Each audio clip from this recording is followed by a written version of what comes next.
let's see, we got the first question here. What do you think of G1 coming to Studio Series?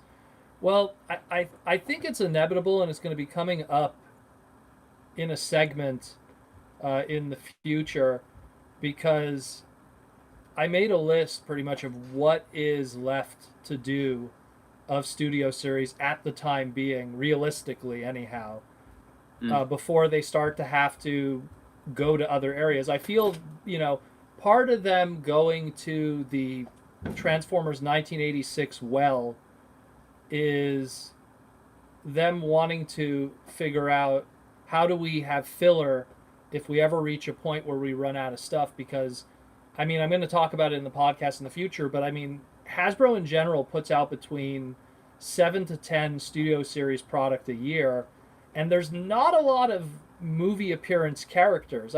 You have like 5 different versions of Bumblebee, maybe 6 or 7, and when you count Cybertronian modes and Jeep modes and stuff like that, or World War II modes. When you're talking like even someone like Hot Rod, you get two molds out of that, maybe 3 if you want to count his. He turned into a Mercedes, I think, before he became a Lambo. Even if they could even pull that off. But it's just, it's just I think that they're just kind of adding filler, and I don't mean that in a negative way. I mean it that hey, the reality is that the '86 movie was in theaters, so logically they can do it.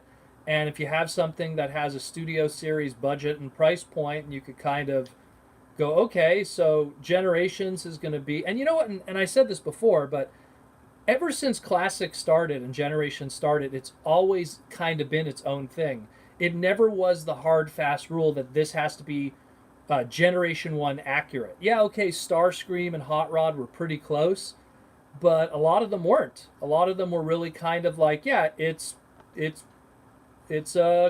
Cosmos, but he's still kind of doing his own thing. It's not 100% like the Fliro Deary show model.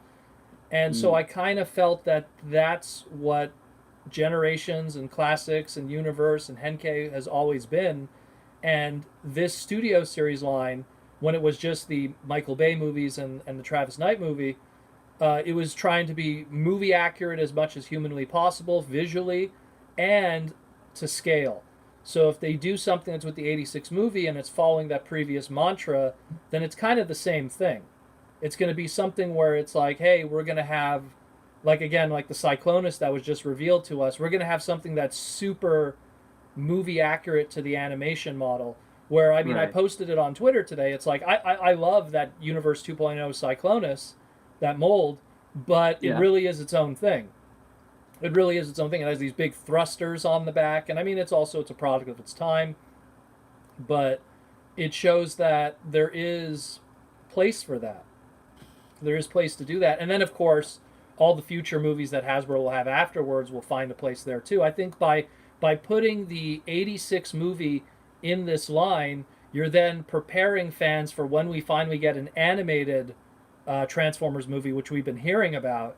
If we do get an animated Transformer movie in theaters, we're already preconditioned that, it's not only live action in this line. It could also be animated movies, too. So it kind of creates a place for that while you have mainline stuff like that. Someone asked, who is JawzD? JawzD has been someone who's been part of the podcast for many years. He's just been absent the past year or so. So get used to JawzD. If you watch any of our top 10, we did our top 10 of 2019 Transformer video. That I believe it's the featured video on the channel. You'll get to see what JawzD looks like. So get your first taste of it. I'm the other person in the podcast, Transformers Slag podcast image there. Yeah, if you look carefully at like the half of the thing, he's there, and of course his social media stuff.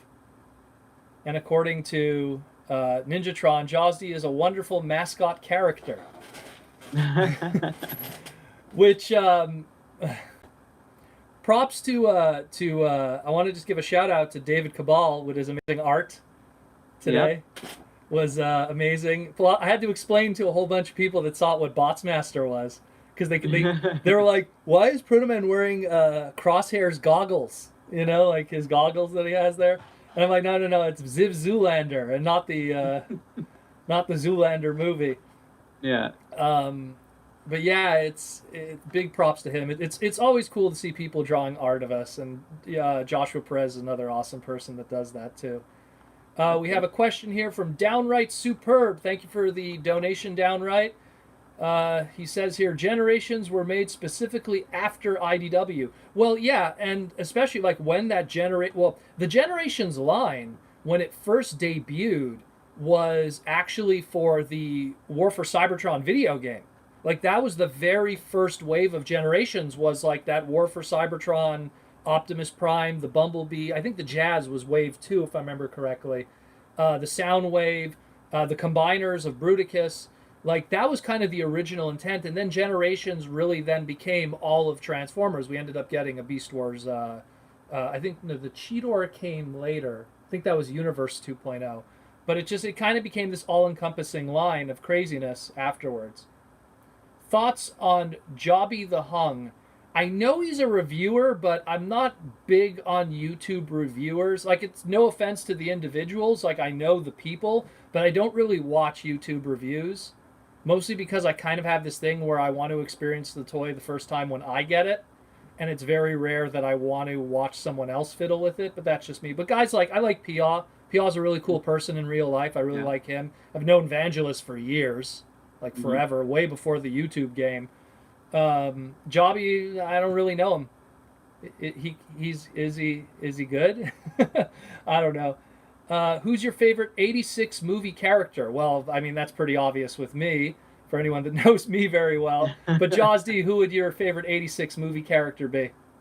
I think it would be Blur, and then Springer would be a close second. Those I would probably agree with. Like, obviously, if you don't count Hot Rod Rodimus, Blur is probably a personal favorite one. I always love that design, and Springer's always been cool. And I think the older I get is probably Cup. You start to relate. You start to relate to him.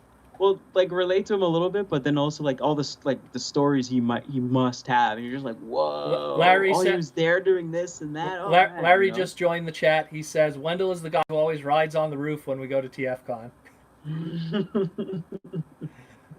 Larry in the house. But yeah, like when it comes to 86 characters, like it's definitely like Springer, Blur. Like those were two really good new additions to that crew.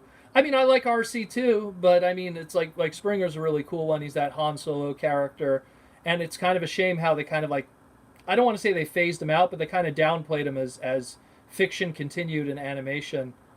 But yeah, he's always been pretty cool. Again, Neil Ross did an amazing job with his voice, and I think that really adds to it. Has a Transformers Guiltor figure ever been made? Sadly not.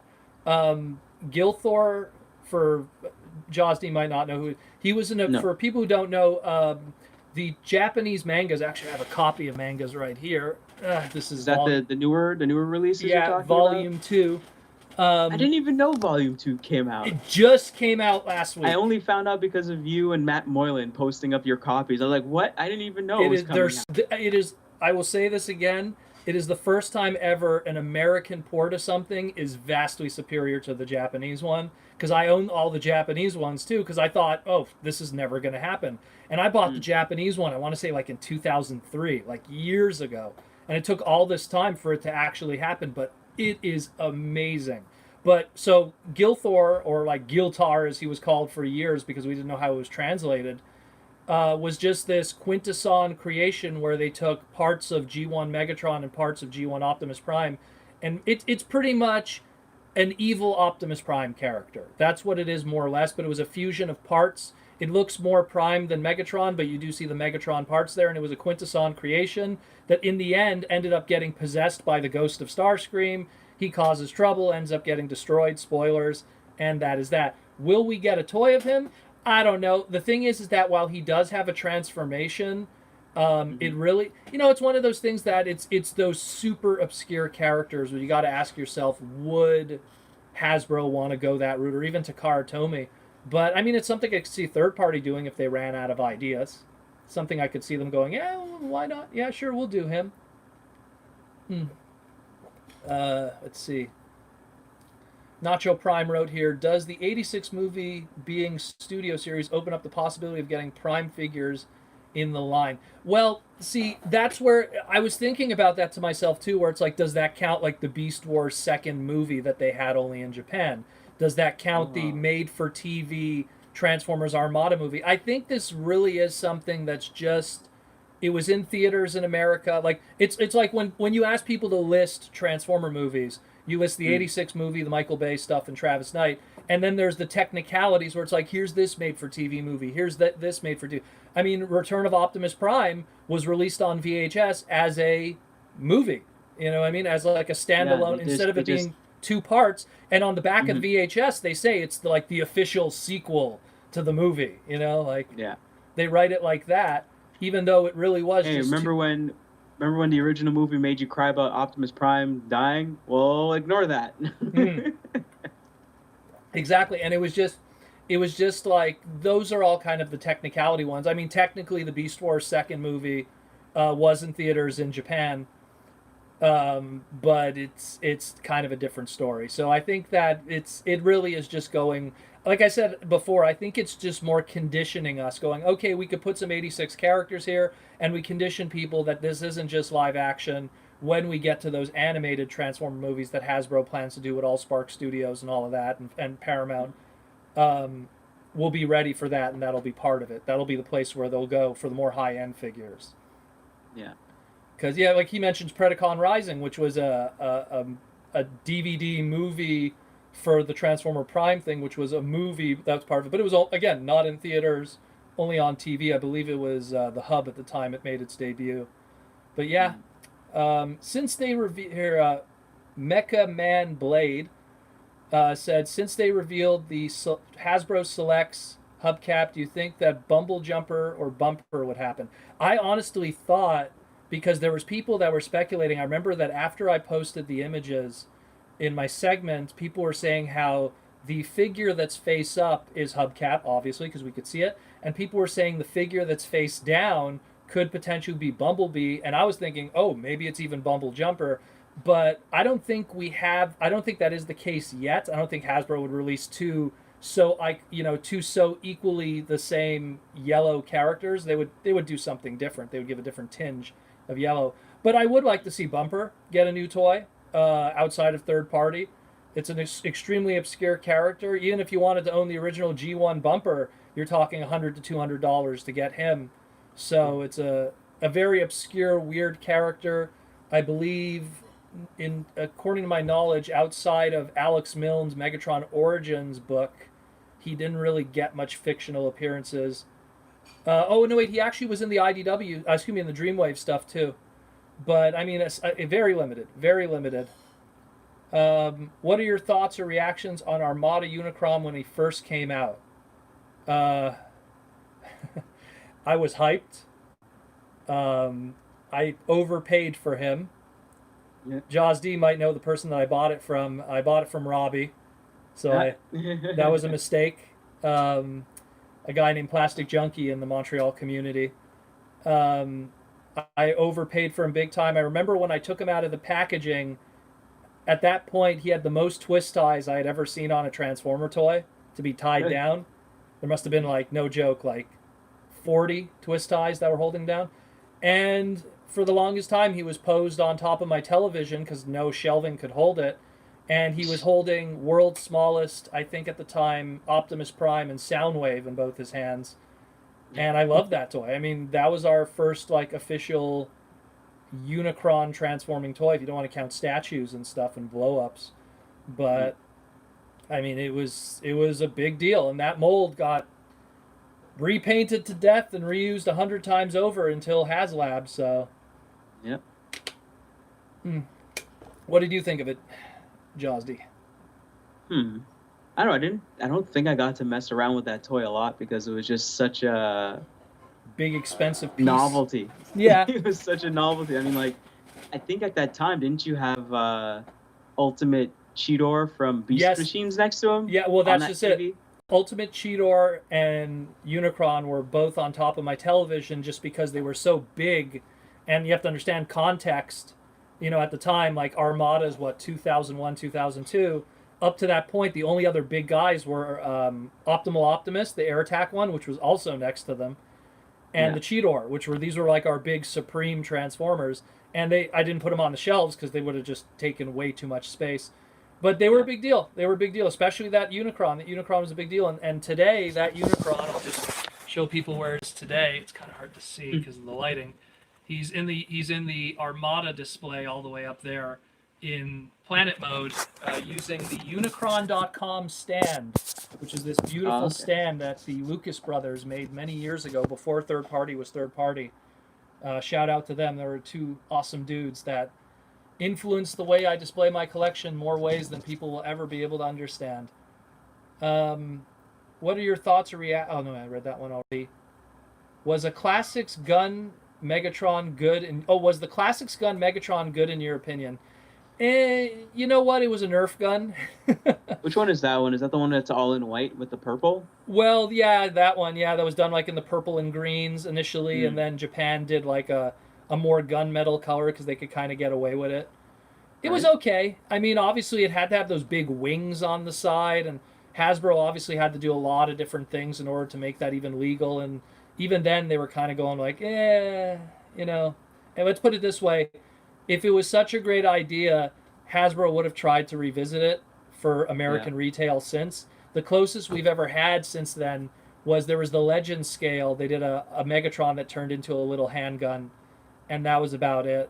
But I mean, it was okay, but I think I wasn't a big fan of the wings on the back.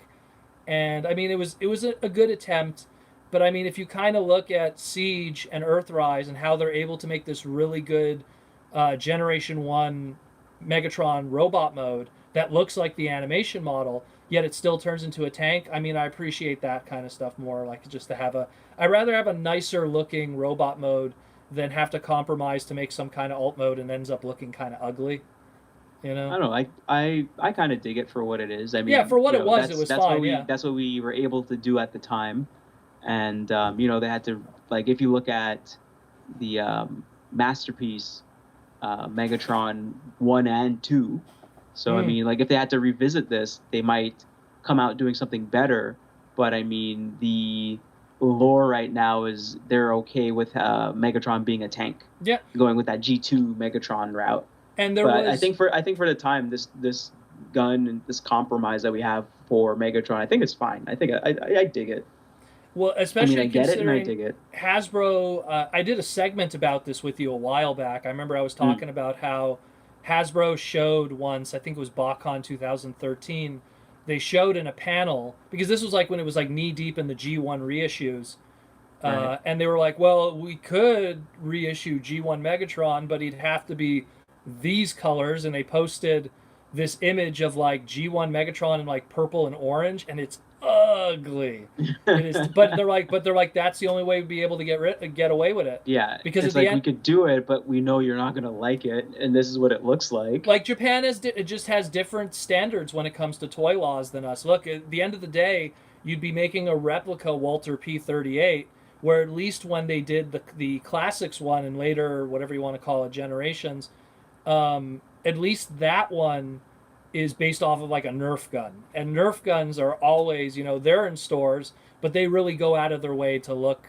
not like real guns, like big, they're always in bright orange, bright yellow, bright red, sci-fi shapes. Yeah, they always manage to do that.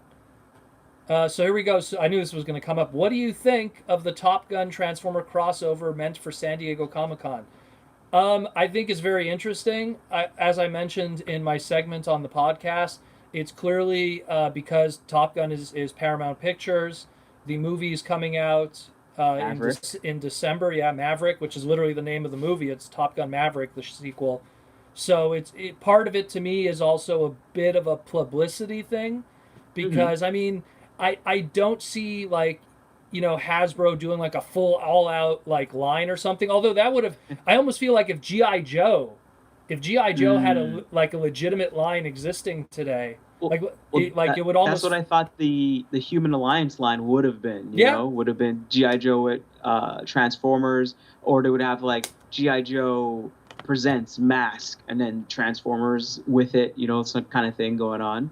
Well, I thought they would have done that, something like that. I just feel that like if there would have been a GI Joe or Mask, then that would have just snuck right in perfectly. But I think that just because of the current climate of what Hasbro's lines are, and GI Joe's trying to do its own thing with that Snake Eyes movie coming, they don't want to distract too much from that. Where you could take the Transformer brand that already has done crossovers with both My Little Pony and Ghostbusters, and not to mention way before and that. GI Joe, wasn't there a Oh, San yeah, Diego yeah. Comic-Con with Oh, GI yeah. Joe and Starscream? Yeah, well, they did one with Jetfire. They did one with Shockwave. They did quite a few crossover stuff that were SDCC exclusives. But it's like I'm saying from like a retail standpoint, like it's the first time like that we've ever really, and assuming that this will be retail too. It's kind of like some people are saying it's going to be a San Diego Comic-Con exclusive. I kind of believe that more because it looks like it's going to be leader class sized. So that means it's going to be a big ticket item, which makes more sense at an SDCC. I mean, it looks cool. It looks really cool. Anyone who's like a big Macross or a Kawamori fan who likes realistic jets that transform, and that's been Starscream and the Seekers for the longest time. So I'm not surprised. Like, to be very honest, like you got to squeeze that mold, that Tomcat. You got to squeeze it. And I mean, Protoman, Danger Zone. And Mighty Wings. That's enough. That's the lesser known brother of the Top Gun songs. Anyone who goes, if you listen to Mighty Wings, that's where Ken's theme from Street Fighter came from. No joke. Go back, listen to it, and then listen to Ken's theme from Street Fighter 2. You'll see exactly where they got that from. Capcom totally didn't rip that one off. But it's a great song, Mighty Wings by Cheap Trick. Do you think that they'll do another crossover with Top Gun, and it'll be called like Breath or Take Away or something, like they'll relate it to another song or something like that? Oh man, that'd be licensing nightmare though. Like if they Goose, they'll just name it Goose. Well, but then again, I think they would have to take that from. I'm trying to remember Captain Marvel. I'm trying to remember the soundtrack of Top Gun. Like it has Great Balls of Fire in there. It's got Mighty Wings. You lost that loving feeling. Yeah. What's the other one too? Just Take My Breath Away. What's the one when they're playing volleyball? I forget the song. Also, that was played. I think it's called "Party with the Boys" or something. I think. Anyway, someone correct me if I'm wrong. It's a very interesting scene with Tom Cruise. Anyways, we'll get into the next one. Why was Aveo Swerve such a big deal back in the day? Primarily because we did a segment about this actually on the podcast. If you want to get like the full story, and if you want to pick one up today, because we could kind of direct you to the guy who hoards them all today. But yeah, that's a whole other story. It was just a very difficult figure to get. It had a lot of like, it was like if you test drive an Aveo Swerve, you get one, and then that didn't kind of pan out, and then Aveo opened up their European website and they're like, hey, you could buy it online. And in the end, they ended up never shipping them out and refunding all the orders. And then ultimately, yeah, it was very, well, that was before where we'll get to the final way. And it was just this complicated way. And then what happened was the Toronto giveaway thing in the mall at, I believe it was, God, what's that giant mall in Toronto? It's killing me. Is it in downtown Toronto? I couldn't really. No, it's not downtown Toronto. But it's like one of their really big malls that they have. They just had that kiosk where they were just handing them out, and then not Eaton Center. Not Eaton. No, it's not Eaton Center. No, it wasn't downtown. Okay. Vaughan Mills. There we go. So Vaughan Mills, and it's just they were handing them out, and someone who was related to TFCon staff at the time managed to get like a billion of them. And the rest was history. You could still get them today. Don't pay a lot for them. At most, pay $30. They're pretty common. They're pretty out there, and it's a cool mold. I mean, it's pretty unique. I mean, I got like 3 of them. I'm looking at one. I have it in my TFCon display because I kind of relate it to TFCon more than anything now. And it was turned into even a TFCon custom class figure. That's how many of them we had. But yeah, if type Transformer Slag Aveo Swerve, you'll see we did a whole history lesson on that. Did a whole episode on that. Is Maverick? Yes, Joseph. This is a Canadian stream. Yeah. Is Maverick a thrilling 30 Jetfire retool? I don't think so. It doesn't look like it. I know exactly which one you're talking about. It's the one that had the chrome back in the day. I don't think it's that one. I think this is a brand new, straight from the ground up mold. If it is a retool, then it's a retool along the levels of like Diatlas and Ectotron, where when you look at Ectotron, you're like, oh, that was Onslaught. Wow. So it could be. Well, It could I be. mean, I'm looking at it right now, and it looks like it has a what is it called? A Power Master thing Oh, underneath the cockpit. I don't know. so yeah, It could who be a knows? retool. Could be. It could be. I could totally be wrong. But again, like when we look at Ectotron, Ectotron was like an insane retool. So it's Yeah. very possible. It is very, very possible. I think the Um, only sad thing about it is that the back fins don't fold down to make it completely flat. But I well, mean, that's just something I like again, it's to something be able too. to put it away It's easier. something too that if they did do like crazy retooling, they would obviously revisit all those, little pieces, all the wings and everything. Mm. I think we could finally get a Leader One from the Top Gun Maverick mold. Well, that would be a very expensive Leader One. Uh, I don't know if Hasbro would want to like retool and repaint a Leader class sized figure that big to do a GoBot homage. Like if it was like if this was a deluxe size figure, I'd believe it. If Hmm. this was like something that'd be done at Bob, I'd believe it. Or if it was like a club exclusive. But I can't imagine Hasbro doing that as Leader One. Although they do have the trademark, so you never know. You never know.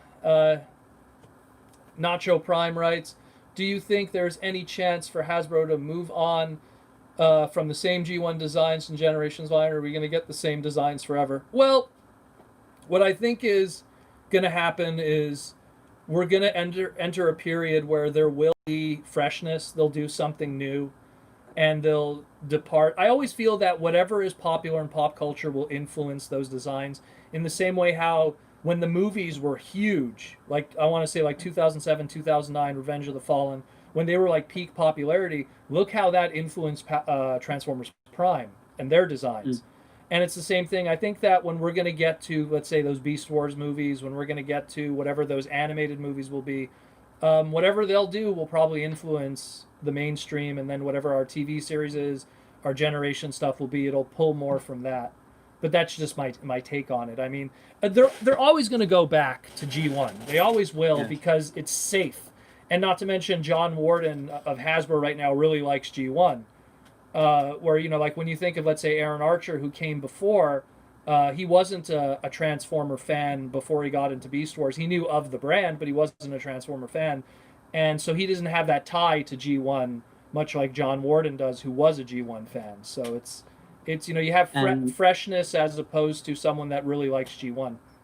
and then also as the fans get older, or at least the older fans that grew up on G1, they'll buy the DVDs, they'll get whatever streaming service that has G1, and they'll show it to their kids. So that's kind of like uh, a self-reliant promotional tool to say like, oh, these are the ones I grew up on, and this is where Optimus Prime came from, this is where Bumblebee came from, kind of thing. Like you always have the parents showing that stuff to the kids. So at least in that way, that's how I kind of think of. That's why G1 will kind of kick around for a longer time than usual, because Well, everyone kind of, that's like the baseline everyone kind of goes back to a lot of the and the times. the initiative. Look, you look at Rescue Bots. If you look at Rescue Bots Optimus Prime, he's done in a G1 style. There's little subtle things here and there that they're doing to kind of like to make that look. When you look at Transformers as opposed to any other big stream brand, you think of Wolverine. There's that one look, and that one look is iconic forever, and no one will ever complain. You need to change it up, right? Like people always. Same thing with Darth Vader. Same thing with I'm trying to think of like another big brand. Like if you think of Snake Eyes from GI Joe, or if you think of any like Super Mario, no one ever says, Mm. blue overalls, red hat. Well, why don't they change it up? Like it's just there's certain things that are so iconic that you want it to be the creative IP and image of the brand. And Transformers, I mean, we got so used to things changing and loving it that and not to mention it's literally in the DNA of the line is to change and transform and to evolve, that Mm. we kind of have that expectation but it's still a Japanese brand in a lot of ways too. And Japan is all about like, every year change it up, like so.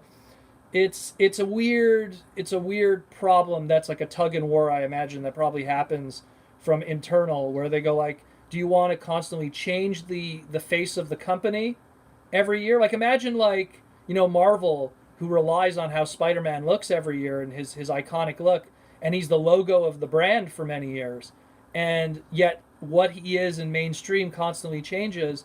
They want to kind of have a consistency from a branding and a sell points. Anyway, like he changes, but he doesn't change that much. Oh Like, he yeah, doesn't change so drastically he becomes unrecognizable unless it's an actual different Spider-Man. and it's the same thing with Prime. Like you could look at, let's say, Cyberverse to G1 to animated, and they're all more or less the same design, just with different artistic aesthetics. Like how you could look at, like, let's say Batman the animated series Batman, and then you could look at, let's say, I don't know, the Brave and the Batman. Bold.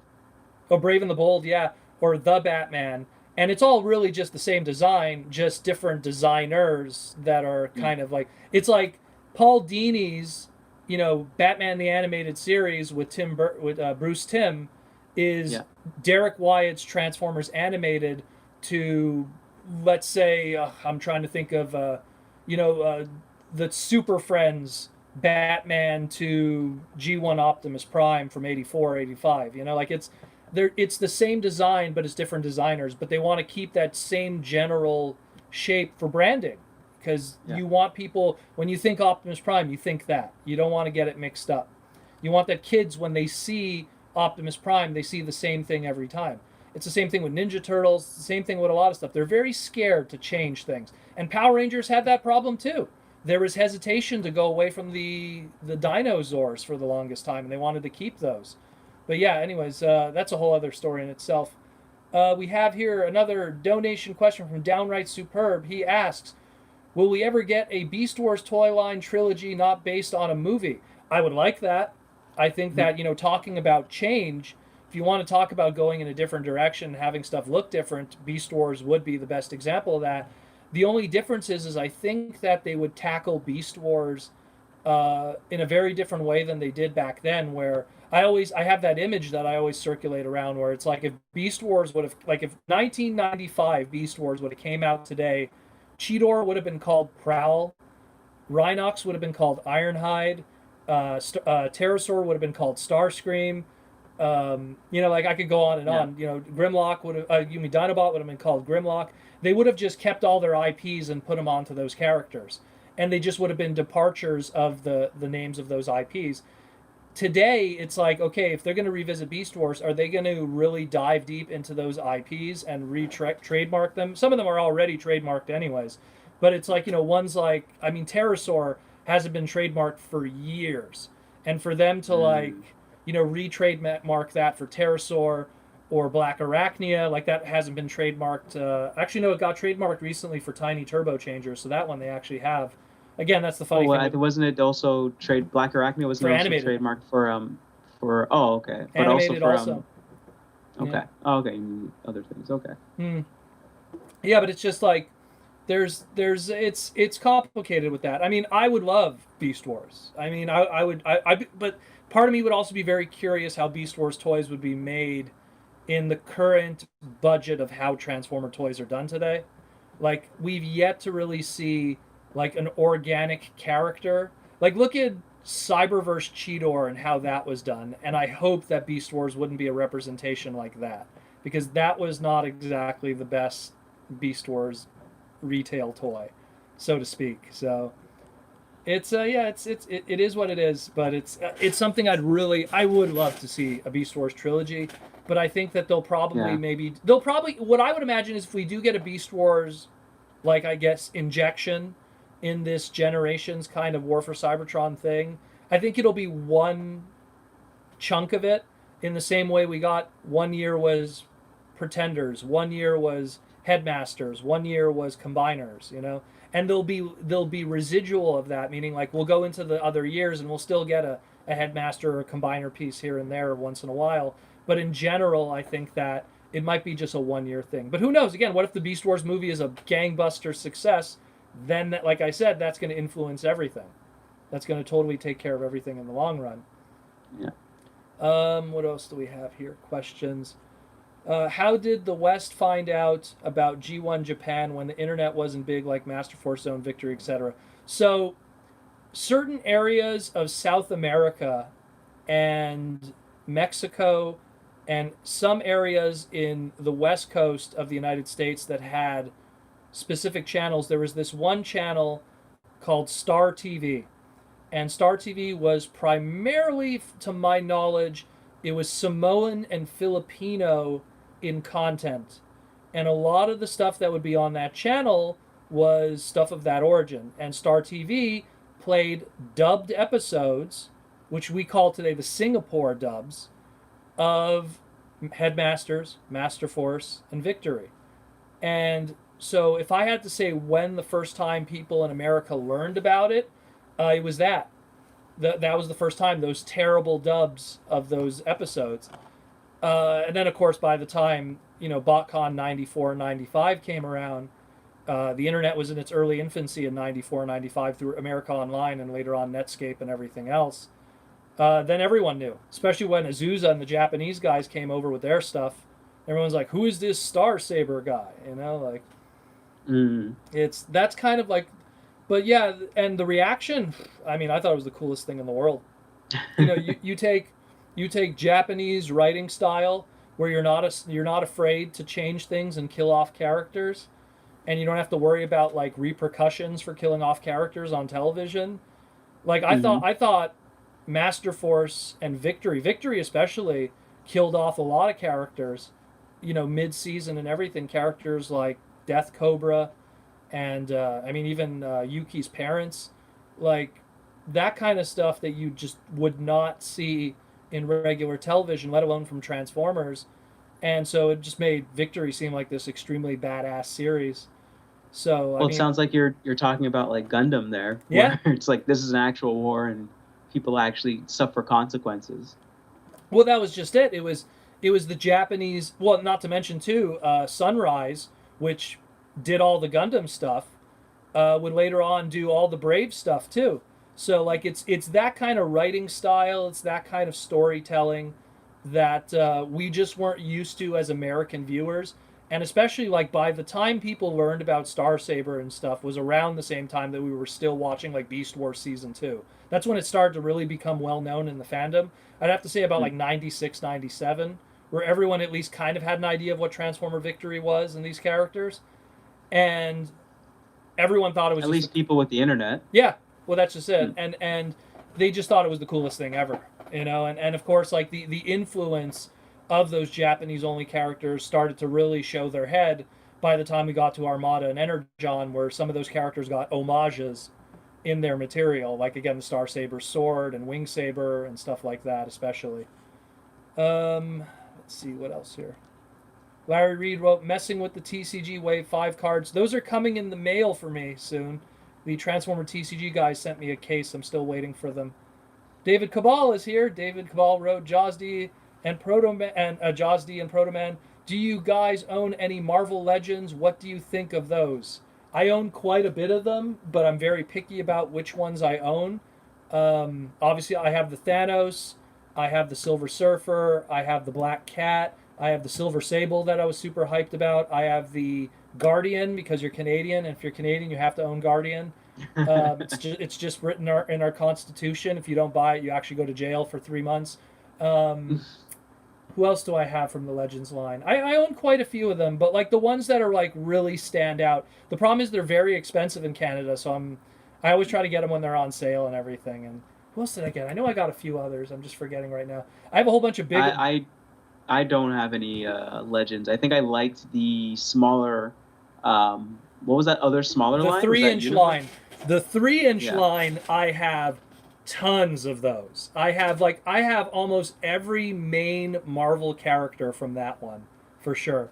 I believe it was called not Infinite Heroes. They called it. It was something. It was like Marvel. I know exactly. It was Universe or something. Like, I think it was Marvel Universe or something. Yeah. Yeah. Like I think for that line, I only have War Machine. I remember I was hunting for a War Machine, got a War Machine, and I think I have a Metalhead. what's the bounty hunter from Transformers, the comic books? Oh, Death's Head. Yeah. Death's Head, yeah. And I think Yeah, those are. well, it's true. Oh, and I have Beta Ray Bill.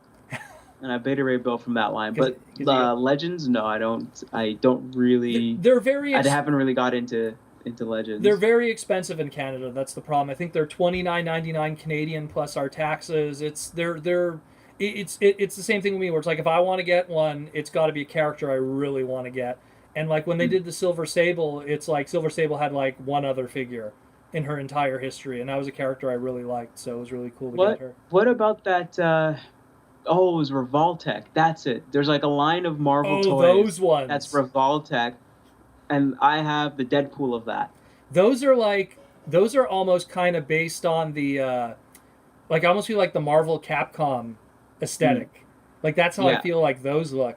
The Wolverine looks amazing in that. I don't know. Like I'd love to get that. But Yamaguchi. That's what it is. Yamaguchi. That's what it is. Okay. Yeah, but like. I think that was my first Revoltech, and I was like, oh, this is so cool. And then when I got it, I was like, oh, this is Revoltech. Yeah. Like when you get it in hand, it's very, very different from what you're used to seeing. Like it's really good, it's really great, it's really posable, it's really amazing for if you want to do images and stuff like that, like taking pictures and stuff. But when you actually have it in hand, like they have to really shave parts of the body off to like get certain poses done and have it stand up a certain way. It's really, really, really particular. Well, especially so, like, I like it, but like I don't like it enough to keep going and buying more of it. Well, especially considering that like the way that I see it is when it comes to there's certain figures that they look good in photos, but when you finally get them in hand, you go, oh yeah, you got to get that one pose at that one angle, and it looks amazing. And clearly, like, the companies who took photos of the figures for, like, stock images, they knew that. And they get that one pose.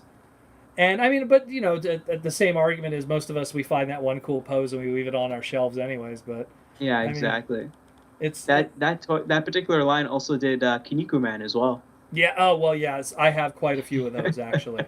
I have the Robin Mask, I have the Kinniku Man, I have the Warsman, I have a few of those. Love that line.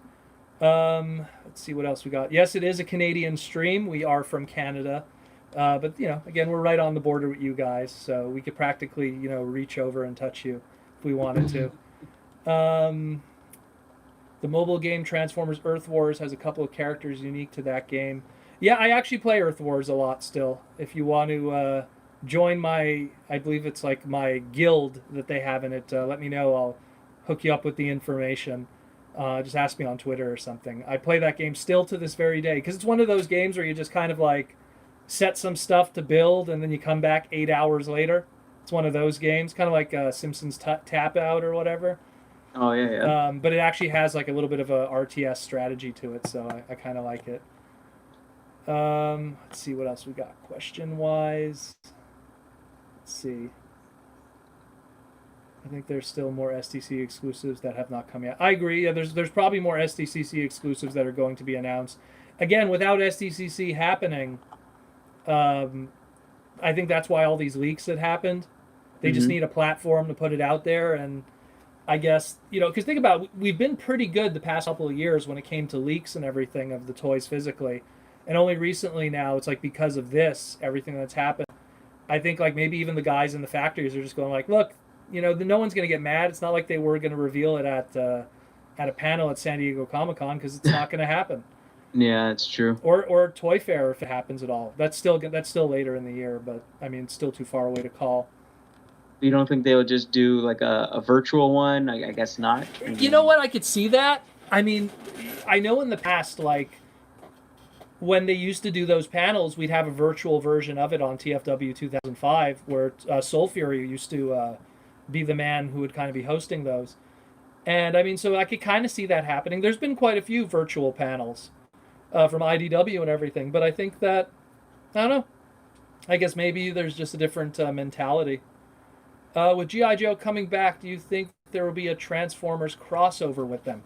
Probably. But again, I think right now what Hasbro wants to do with the G.I. Joe brand is they really just want to give it some legs. They put out the new mobile game. The new mobile game is getting a lot of attention, so they're good with that. they just put they did a deal with Jada Toys where they're going to be putting out some little die-cast figures based off of the old designs. And then we have that new action figure 6-inch line that came out that they're slowly rolling out more and more of that. And then we have the Snake Eyes movie. So they're really hoping to just have this new fresh product and this new fresh direction for the brand and get some kind of legs with it, because they've had a lot of difficulty getting G.I. Joe off the ground. They keep trying over and over and over, and they get a little bit of momentum, but not enough to justify it to move forward. They tried first with the G.I. Joe versus Cobra, Venom versus Valor line, which was like, it was like a made for direct-to-DVD CG movies and stuff. It didn't really get much attention. Then they did Sigma 6 using anime, and it didn't really get that much attention that they were hoping for. Then they did the Resolute DVD stuff, and what was the other one called? There was another, Retaliation, I think it was. Yeah. No, like, that's the movie, Retaliation. Yeah. So like Renegades. There you go. Thank you. So they did Resolute first, which was like the one that was made more for adults. Like, it was a lot more serious, and that one didn't work out. Then they did Renegades, which was the one that was exclusive to the hub, and that didn't work out. Like, they've constantly been trying to find a niche that the brand could get some kind of attention. And I honestly feel that because Fast and the Furious ended up becoming the movie the movie universe G.I. Joe. How do I want to word this? Like G.I. Joe had its movies, and then the Fast and Furious ended up becoming like, hey, look, all these crazy stuff we could do with cars and blah, blah, blah, blah. It felt like that ended up becoming actual G.I. Joe, and then G.I. Joe kind of had nowhere it can kind of go. You know what I mean? Oh, totally. Like, it feels like Fast and the Furious, the franchise, kind of ate G.I. Joe's movie lunch. Well, that's the best way I could put it. I think that even long before Fast and Furious, I felt like when Call of Duty was the thing that kids played, or even Halo, and then of course the evolution of that going into what is Fortnite today, like, kids just weren't, like, if they wanted to get that kind of flavor, they got it from there, and they weren't playing with toys, and they weren't going to watch a cartoon, they were going to play video games. So I think that making G.I. Joe a cell phone game to kind of get that small market share, creating those Fortnite aesthetic figures that some people don't like them. I like them personally. I think they look good. But that's just me personally. I understand that, again, think about how Transformers was with G2, and the line was stagnant, and they were trying to find their footing, and they couldn't do anything, and they're canceling the comic book from Marvel after being part of the brand for like almost 10 years at that point, and they're just going, we got to do something new. And then it goes to Kenner, and they do Beast Wars, and you look at how different Beast Wars was from Generation 2 and G1, and it worked out in the end. It worked for them. So I think that that's what they kind of have to do more than anything, is they need to just try something different and see what happens. It's the old saying, throw everything at the wall and see what sticks. And they've been throwing stuff at the wall for years, and the one that really like made me worry was when you did a movie with The Rock and no one cared. And where Jumanji could have a movie. Jumanji has a movie, and I feel like with Jumanji, it had a really good ensemble cast, and The Rock. Like, The Rock was The Rock, Kevin Hart, and what's his name? Jack Black. All of them are in it, but they're all playing against type. But I think also I think that kind of works too. But I think that, like, when you think about the average moviegoer, which is just like, I'm going to see a movie, I think that, Jumanji was more safe, you know what I mean, for a moviegoer, where the other one, it's like, G.I. Joe, I know The Rock's in it, but I don't know. And I think that was the problem. I think that the average moviegoer, regardless that, that Dwayne Johnson was involved, and then later on, of course, Bruce Willis is in it too. But I think I think that maybe scared people away. Who knows? Again, the brand needs to be fixed in the same way that when it was. And what's even funnier is that I think that second movie, I think it was Justin Lin was the director on it. Even he went on to do Fast and Furious movies as well. Well, there you go. It really, because I remember even when they were doing setups, they were like doing setups for the big ninja scene on the mountain. They were using actual G.I. Joe toys to plan out how the scene would play out and everything to get like a better idea. So I mean, like, you know, I feel like he did a really good job with that second movie and really came at it with you know, like a more action oriented eye. But I don't know. It's again, like, G.I. Joe's just a hard sell. When you're dealing with the mainstream audience, branding is so important, and G.I. Joe is right now, and for the past 10 years, has always been in a weird place with the mainstream audience. Like I said, going all the way back to 1993 with Transformers. Transformers was in a weird place with the mainstream audience.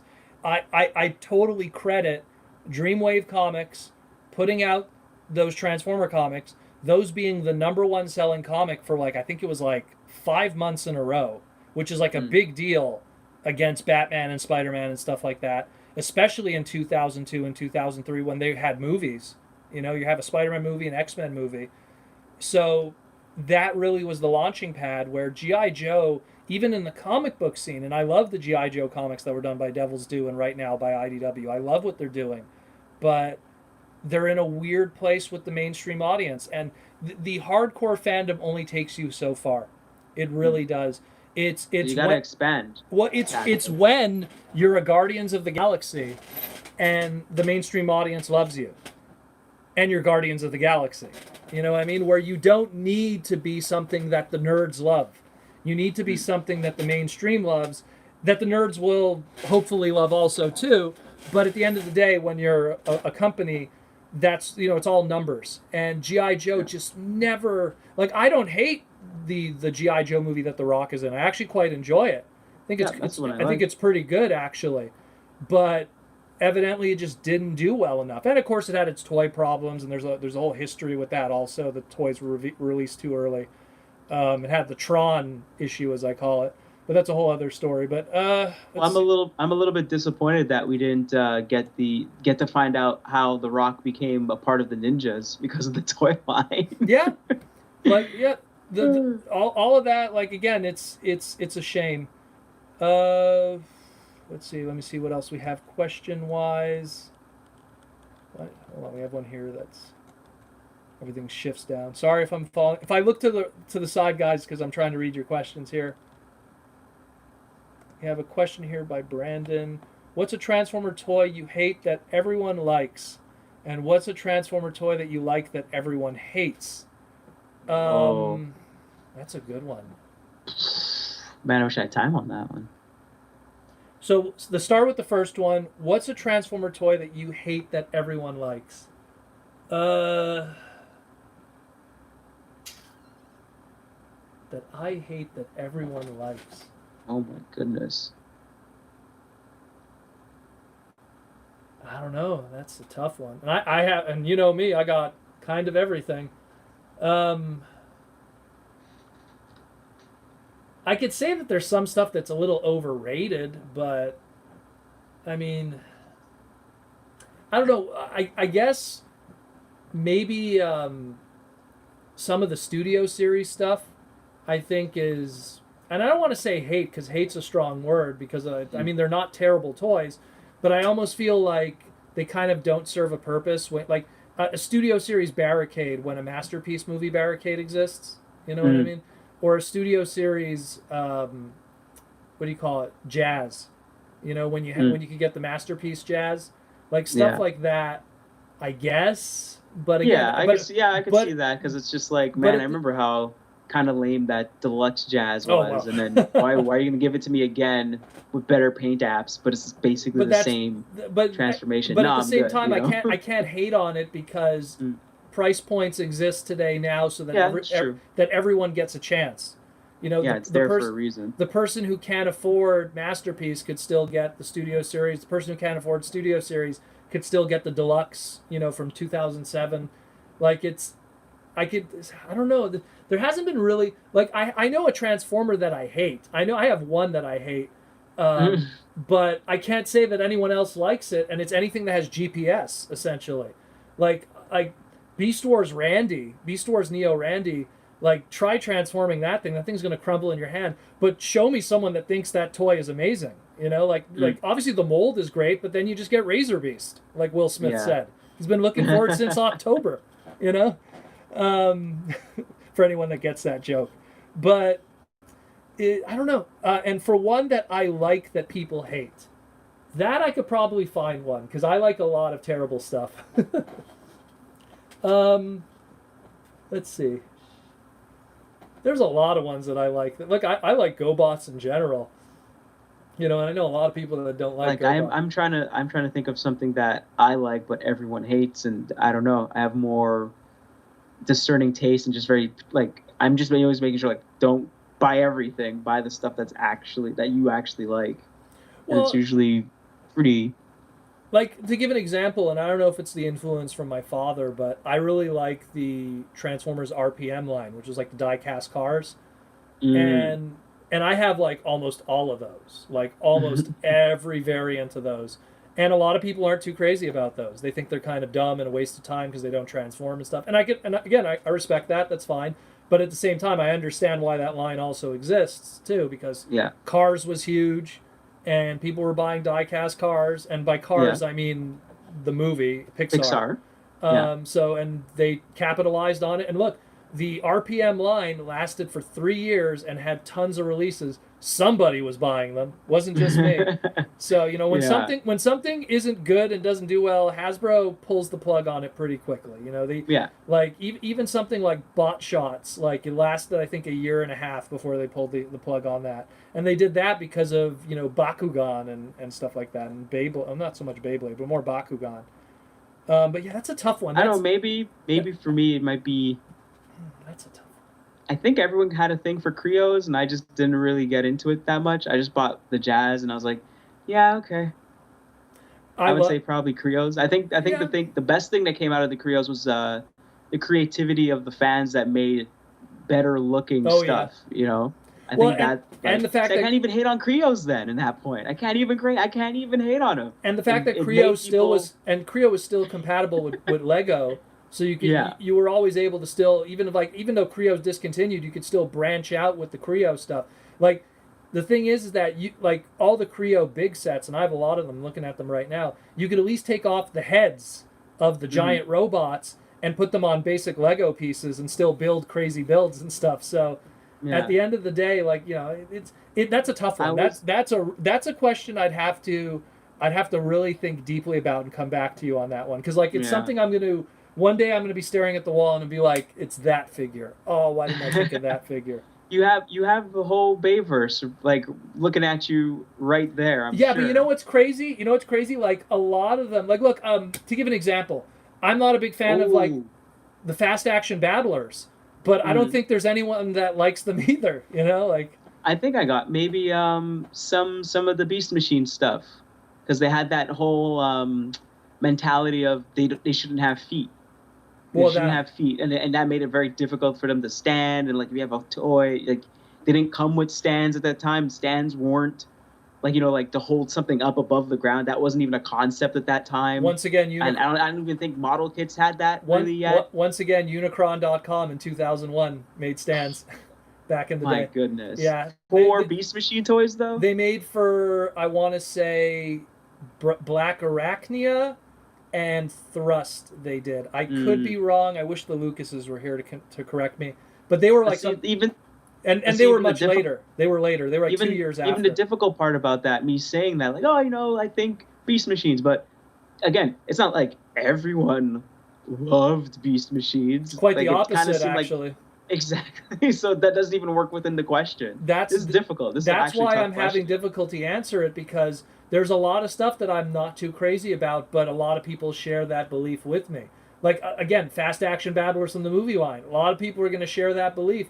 Like, I could look, like, there's some toys that I look at that people are fine with, but I'm kind of fine with them too. And then it's a tough one. That's a really tough one. I think we might have to move on from that one, because that one will be here all day. Do you or JawzD customize your own Transformer figures? I used to, back in the day, when I used to get a double of something, and that was very rare back then. We're talking like 1996 and before. If I somehow got a double of something, this was before the ease of selling online or going to a convention and doing trades at parts parties. I used to customize stuff. I had two Beast Wars Cyber Sharks and an extra Junker G1 Prime. I actually have it nearby here. I can't reach it right now. And I kind of like fused them together and took some markers and made a terrible custom. I'm not really good at customs, so I'm probably not the best person to ask. But I did do a custom once, and the closest thing I would say to customs is really, just mixing and matching parts from certain stuff to make like a better figure. But otherwise, I've never really like put paint to plastic outside of Gundam model kits. But when it comes to Transformers, I've never done that. I know people that have made customs for me. Some of them are even in this chat today, like Ultra Primal and stuff. But I've never actually done anything myself. I'm not really good at that, unless you count custom classes. I guess custom classes count. I did a custom class of Rev from TFCon. I did a whole bunch of the BotCon custom classes back in the day. But those, I don't know. I guess because those are classes, they don't really count. For me, not really. I think I might have lightly modified, maybe. What was that Generations Razor Rod Optimus Prime? Yeah, Laser Rod Optimus Prime. That was the deluxe one. Yeah, I think they called it G2 Prime or something. But yeah, I know what you're talking about though. Yeah. With the sword. Yeah. So I think I've modified that one a little bit because I got the trailer from what's it called again? The third party trailer. Oh, I know what you're talking about. From Make Toys. From Make Toys, where it came with a different head and you had to like open up the body a bit, put it back together, and all that kind of stuff. So I mean, that's probably the closest I've gotten to where third party used to be more involved with melding them with your Generations toys. So you get like a Junker, the Franz Project Parallax for Rodimus for Hot Rod. So I think my first TFCon, Ninjatron might have sold me his Junker Generations Hot Rod. Yeah, he sold you a Classics Hot Rod during a time when that thing was still money. Yeah. Which was pretty nice. I think it was missing his gun, which or wasn't like something was a little bit off with it, but like it was still fine. It was just like it was going into Parallax 2 or 3, I can't remember which one that was. Well, the protector armor, as we call it. Yeah, it was going into the protector armor, so whatever dings and scratches it had on it, you were going to see it. So it was definitely something like that. Other than that, I would say something close to that. Yeah, outside of custom class stuff, I've never really dabbled into it. I think it's because Transformers... Yes, it was Ninjatron. Very nice of you. Thank you so much. I still have it, and I still very much appreciate I was impressed that he sold it to you so cheap during a time where you could have got $90 for it. And even if it was missing the gun, let's say, no one really... It was missing the gun, and I think it had a big scratch on the paint or something like that. Well, considering everyone was buying it for Protector, it wouldn't have made a difference anyways, but that was really cool. Someone asks here, Nacho Prime, how would you do a Transformers cartoon if you had complete control?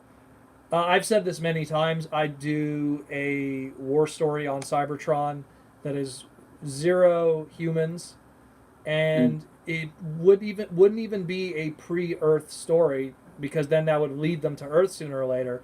It would literally be maybe something that's after all this stuff, something that's just it's on Cybertron. That's it, and there's no sign of ever going to Earth. It's just a Cybertronian story.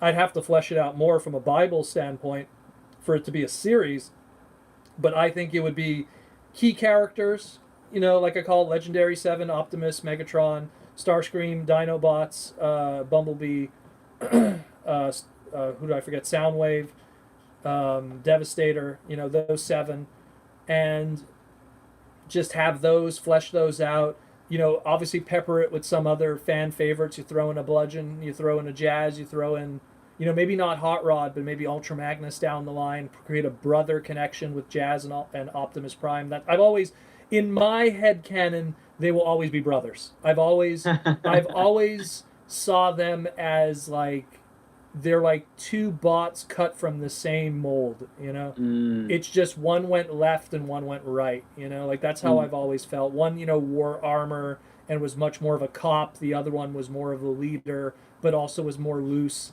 when it came to how he viewed the war. So it's like I've always had that kind of mentality with Ultra Magnus and Prime. Like I'd have that angle with it. It's the way I would do a Transformer series would just be very character based.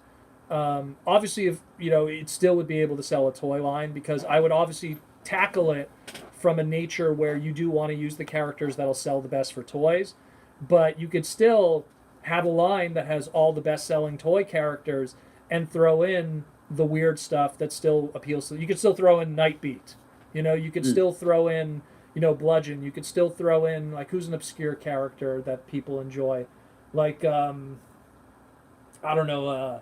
You could do an Impactor. You could do a Blur. Blur I'd want to do later. 86 characters I'd want to like do later in the story. But you could always do something like that and have fun with it. And and then afterwards you could then get into technologies like Pretender technology, clones, combiners. I could do something that's completely 100% Cybertronian based and never go to Earth. And you could then argue, well, then number one, what's the point of transforming? It's not robots in disguise. No, it isn't. It's about transport. It's about getting around. It's about, if anything, if we learned something from the very first episode of More Than Meets the Eye from 1984, was that disguise was still a thing even on Cybertron when Soundwave was hiding as a lamp pole.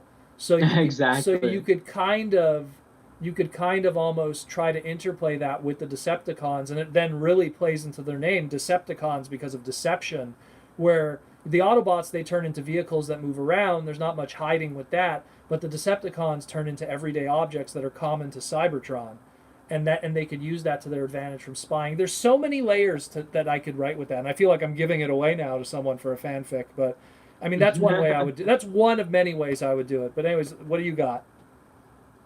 Oh shoot! What was the question again? The question was how would you do a series if it was under your control? Just oh boy. Maybe keep it on Cybertron. Maybe steer it more towards espionage and play in. That was similar to what you said, right? Yeah. Play up the disguise part. Well, and especially, but I think I'll play it more like a spy thing, because I mean, one thing I always feel is consistent with a lot of the Transformers stuff, even till Cyberverse, is that there's always a scene where there's like a shootout all the time, and no one's really hiding from anybody. Everyone always knows kind of who, like, this guy's out of the ordinary. So yeah, I think I'd play it up, make it more of a spy kind of thing. Maybe the Cybertronian society hasn't crumbled yet and gone into all-out war. It's more secretive, kind of thing going on. I think I'd probably play sowing the seeds of dissent, pretty much. Yeah. I could see that. I'd probably play it up like that. I feel that they were having a war on Cybertron for millions of years before they finally hit Earth. So there's so much story that could just be told there. And then on the flip side of it is, when they finally do get back to Earth in some kind of, like, I guess we'll call it sequel series, you could do the same thing where you don't have to involve humans at all. You could really just write your own story. And there's so many characters. There's so many characters that you could, like, flesh out that are just remembered enough that you could do something with them. You could take someone like, I don't know, like Drift, and you could do something with him. You could take someone like Straxus or Impactor, or even when you go more down the obscure tree, like, how come they've never really done anything solid with Goldbug? Just Bumblebee. Like, why don't you tell that coming of age Goldbug story that could be similar to that of Erotimus? Like, there's so much that, he's no longer just a scout, he's like a soldier, but not in the way that we've been having Bumblebee depicted up to this point, kind of based in the movie stuff and in some of the other series like Prime and Cyberverse. Yeah. Like, because I kind of enjoyed what Prime and Animated did, where it had more human bad guys that were threatening to the Transformers themselves, where they were taking them and using them as, like, reverse engineering them and using their weapons using their technology against them and stuff like that. I thought that was pretty cool. Well, I think the Bay movies kind of get into that a little bit too. Also but I liked animated. how Animated yeah, also. that's what I meant. Yeah, I did say animated. Oh, I you said did animated. Okay, and 'cause- Prime kind of did that a little bit more. I kind of dug that they did that because it's one thing to have the humans being in the show, but then just being a non-threat is kind of a waste. You would assume someone would figure something out. My only issue with stuff like that is if you're doing it from a business standpoint, you're creating villains in the show that are more difficult to make toy product of. So like, obviously if the villains have giant mechs and stuff, yeah, you could do that. But it's just, that's always been kind of like the wall that you hit, is at the end of the day, Transformers is a toy product and you're trying to sell toys for Hasbro, a toy company, and you really got to create villains that you could create product that kids would want to buy. Otherwise, you just end up with this scenario: all the good guy toys get sold, none of the bad guy toys get sold, and I mean that becomes an issue. It's shelf warming, and then they don't want to do that kind of storytelling. I think that, like, if you look at animated, like, all of those human villains never had toys, except technically the headmaster got his accessory released with Bulkhead, the leader class, but that's about it. In Prime, did Silas ever get a toy? Silas got a toy and his crew, and then they did Silas Breakdown. That was a Japanese exclusive. Which was like when he was like merged with the Breakdown body. Exactly. But otherwise, they did a few human little statue figures, as I call them, but that's really about it. What was the question asked here? I'm trying to see. What is your least favorite Hot Rod figure? Let's go with... Can I guess? Oh, Hot Rod, not Rodimus. Not Rodimus, Hot Rod? Hot Rod. Let's go with Cyberverse one-step Hot Rod because it falls apart when you transform it. But that's just because Cyberverse has very low QC issues. I don't know, and I don't hate that toy. It's just that arm always falls off when you transform it. I don't know. There's not a lot of Hot Rod toys to hate. Not a lot of them. You got so much Hot Rod toys. Yeah, I do. You're so lucky. You have the option to hate. Yeah, I don't know. There's I don't know. They're all pretty cool. There's not a lot of Transformer toys in general that I don't like. It's like I think like it's more if they're designed to break, like out of the box. If they have bad engineering to begin with, and even that's kind of a short list. It's a lot of titanium stuff and everything like that.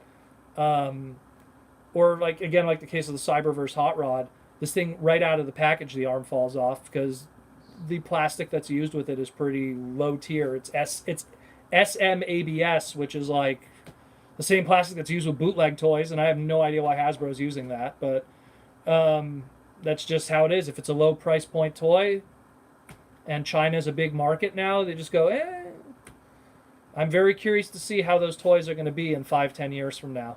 I'm really curious about that. Because like Beast Wars toys, you could throw that shit at the wall. But, some of these, I really wonder. I really do. I mean, you could throw them at the wall unless you're Transmetal 2 Megatron or or Randy. Or Randy or Grimlock. Please don't do that. Yeah. Please don't. Shatter to pieces. Does anyone else play Transformers Angry Birds besides me? I played it initially when it first came out. I really liked the music. Vince DiCola did all the music for that game. So if you want to have a pseudo sequel to the '86 movie in a soundtrack, listen to the Angry Birds Transformers video game soundtrack. It's amazing. Very, very good. No, I have not. But it's an okay game. I'm not a big cell phone gamer unless it's something that really sticks out. Where are we here? Ultra Primal says, I wouldn't be surprised if Hasbro does a Nintendo Direct live stream for their brands. It's possible. I could see them doing something like that. Oh, if I miss questions, by the way, please re-say them again. I'm sorry. Do you think... Horned Owl says, do you think they will make a Centus Maxis or Centus Maximus figure from the Earth Wars game? Here's the thing. I haven't checked, but I get a feeling that name isn't trademarked. And if it isn't trademarked, that probably usually answers. If you want to know if Hasbro is making a figure, find out if the trademark is there. And the U.S. Patent Office is pretty transparent with trademarks. If you want to see what is available, you just got to just go there and check a bunch of things. I have a different route of checking because I have a direct link. But, I mean, that one's probably not trademarked. And if it's not trademarked, then they're not going to make a product. That's usually the easiest way to answer that. Like, look, to give an example, best example, I just posted it on Twitter today. Maverick, the Top Gun thing. Here's the thing. Hasbro has had the trademark for Maverick for almost 30 years. Like, no joke. It was a G.I. Joe character. It was the name of a Nerf gun. It was the name of a Marvel character. Remember Maverick from Wolverine, which they then made toys for? They've had that trademark forever. So it was a very easy one to do. And it wasn't like, people were like, oh, they trademarked Maverick. Maybe they're going to do a Top Gun thing. They've had that trademark forever. So it's one of these things, when a weird trademark pops up in the U.S. Patent Office, that's when you know stuff. Like the best example is I remember back in, I want to say, 2010 or 2009, when the trademark for Arachnid popped up. And everyone was going like, oh, snap. Like, that was like a Beast Wars micro play set. What are they doing with that?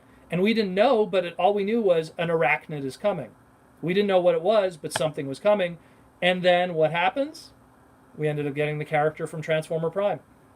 Look at all these leaks that we have, that we find, these listings.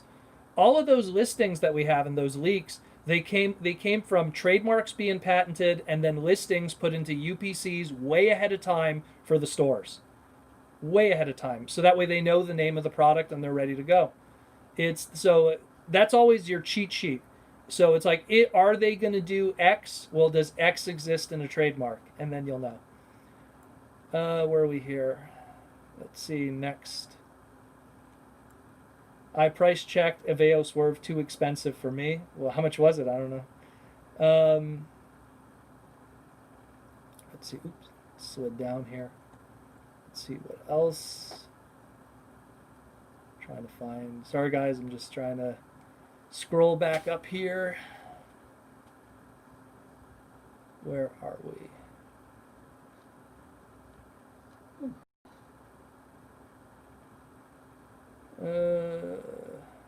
Really like G.I. Joe Resolute.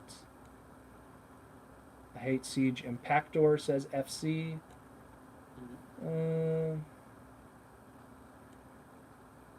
Prio and BTR and Lego could open up a lot of customization.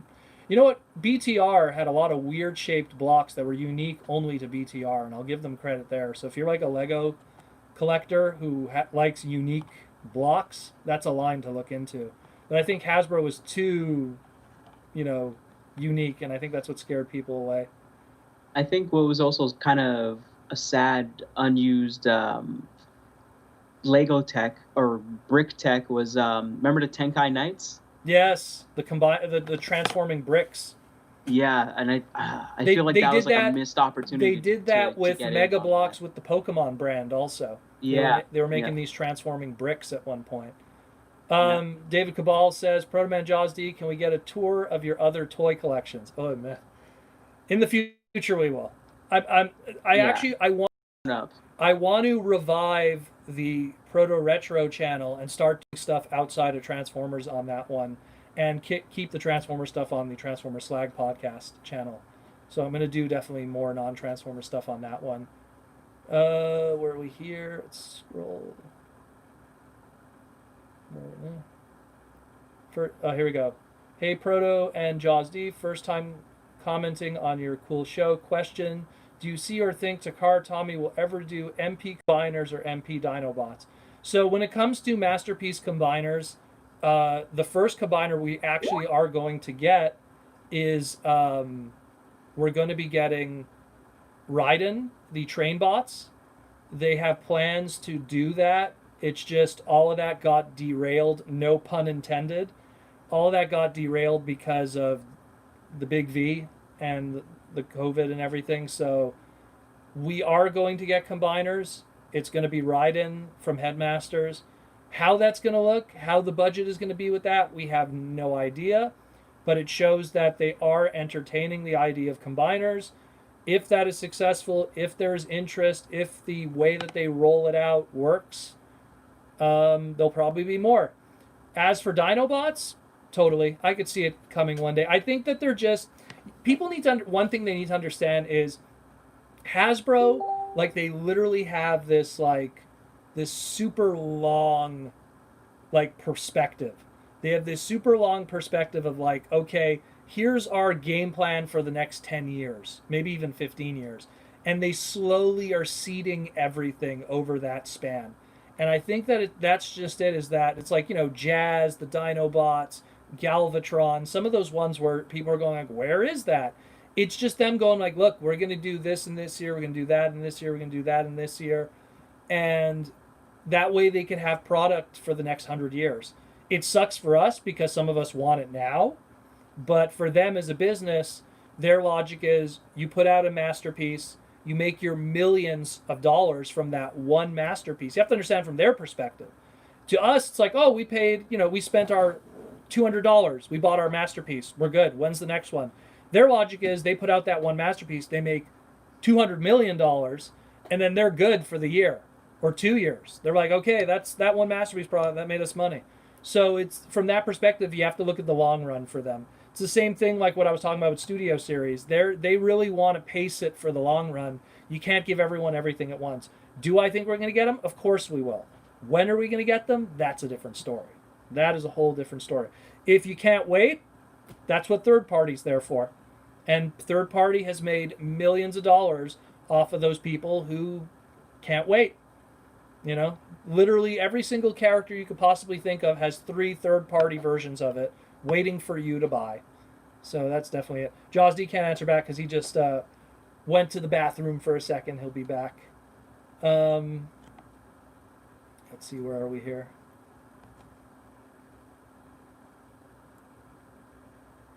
Where are we?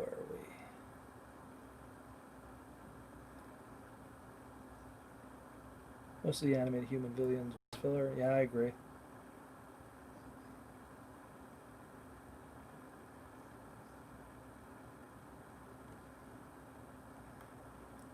Would it do a beginning with Primus and how they came to be? I would love to. I would love to, in all honesty. In all honesty. Like, I would love if they did a... How do I put it? If they did some kind of proper origin story for all of that.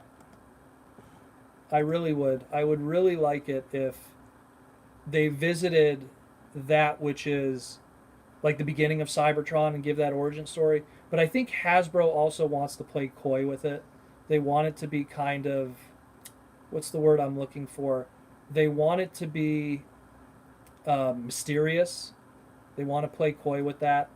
And yeah, it's pretty crazy stuff, but yeah, there's just it's a whole other animal, man. Like when you're talking like getting involved with Primus and stuff like that, because there's so much. How do I explain it? There's so much stuff that Hasbro doesn't want to touch because it gets into like mystical stuff and everything that they want to save probably for movie verses and twists and turns and surprises. And we got a little bit of that with the Transformer Prime series. And I don't know. I think that they just kind of want to take their time with that too. Like, I would love to have more Primus stuff, but at the same time, like, I understand why Hasbro kind of holds off on that. Let's just scroll up a little bit, boys and girls. What is the rarest, most expensive thing in your collection? Probably a prototype of something. If you're talking stuff that was available like to the masses, would probably be something from Lucky Draw. Maybe, I don't know, one of my Lucky Draw Energon Rodimuses, or which some of them were only 10 made. When you get into more prototype stuff, it's like Super Hybrid Rodimus Convoy, Rodimus prototypes. I have some prototypes from 1987 Transformer stuff. Stuff that's almost priceless, if anything. But it's a whole other ball game pretty much.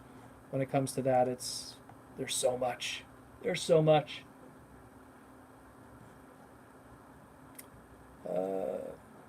will we ever get full-size Pretenders in Generations? I wish. I literally, where is he? Right near my computer. I keep Metal Hawk near my computer all the time because I absolutely loved that Titan Masters line, the Pretenders, and I would love to have more of those. I would love to have more and more and more of those, but I don't know. It's just, I guess it's a weird thing for Hasbro to go about doing, and I can't blame them. It is weird. It's a really tough like design to kind of like. It's something that even if they only did one a wave, right? Like if you did like all of Siege, right, and you just do Siege like you normally do, but in the middle of Siege there's one Pretender shell. I know that that one shell would be such a weird thing that I almost am scared it would be the one that would be like the shelf warmer. It would be the one that wouldn't sell well. I don't know. It's a really complicated one, in my opinion, because I would love to see more of it, but at the same time, I can't imagine. I just can't imagine, like how they would have it. Where are we at here? Have you met any Transformer voice actors?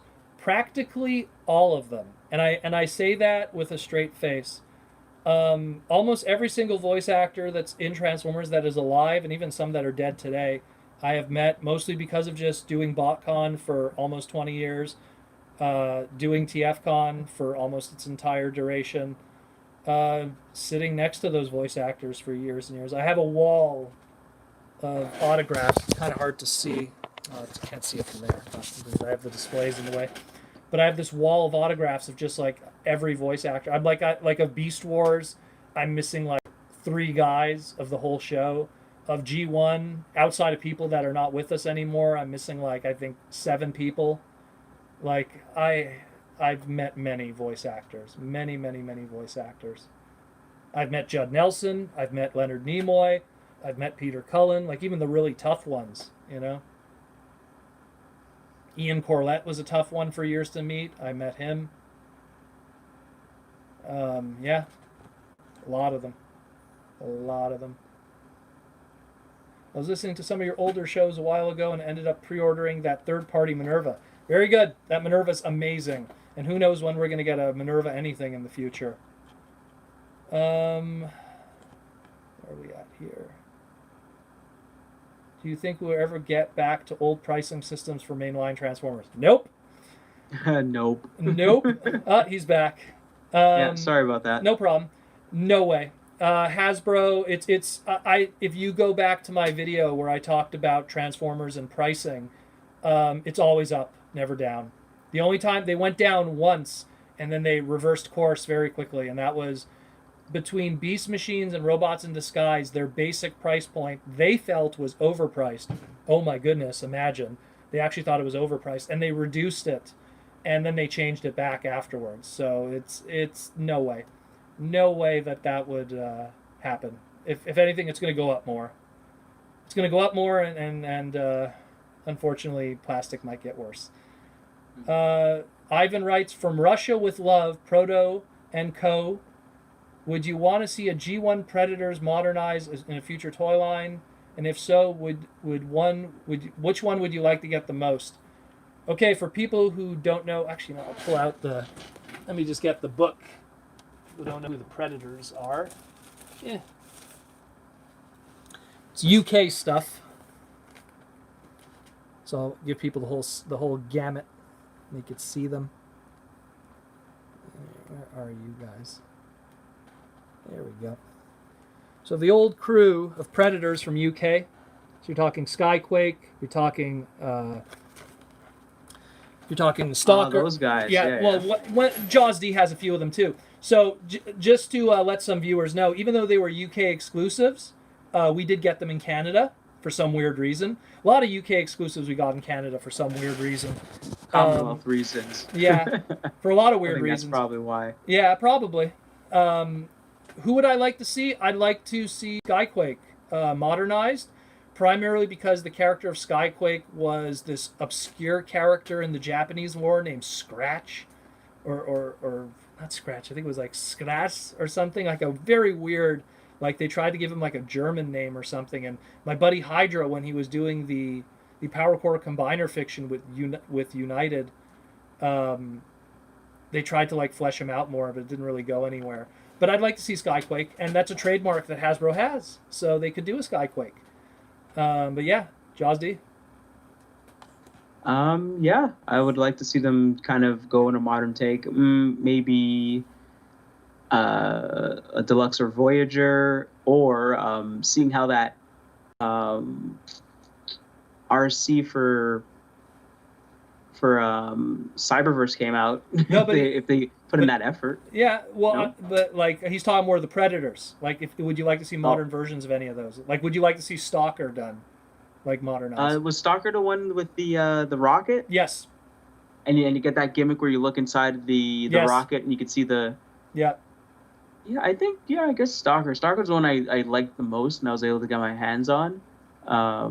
Yeah, maybe a modern version of that. Maybe a little bit more complicated transformation, or maybe something with more ball joints. Like maybe similar transformation, but just more ball joints. Not to mention, if you do either Stalker or Skyquake, you then also have the Machine Wars molds that could then be repainted into those too. So here's a really good one. I thought you were gonna bridge the Machine Wars thing to it. Yeah, it's true. Yeah, here's a good one. And me and John, have you ever met Arthur Burghardt? Yes, we have. Of course. The voice of Devastator. He is a great guy. He's hilarious. He is hilarious. Let's just say that. He reminds me of an older uncle. What was pretty cool was when we were in LA, I got to meet him and his daughter. Family. Yeah. And but like what was super awesome about TFCon in LA was that it was almost like a high school reunion. Oh, for all the G1 guys, yeah.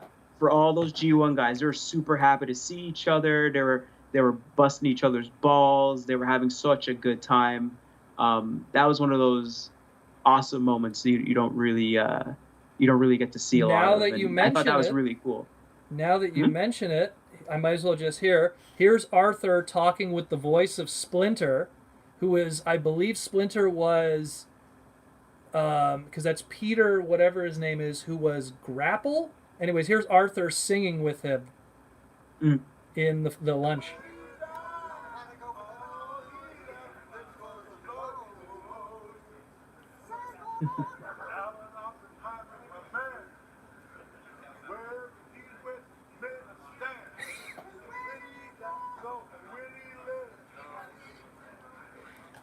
So is Arthur going, Alan Oppenheimer's the man, because where he goes, he has the plan. Alan Oppenheimer, who was the voice of Skeletor, who was also there, was the voice of Sea Spray and a whole bunch of people.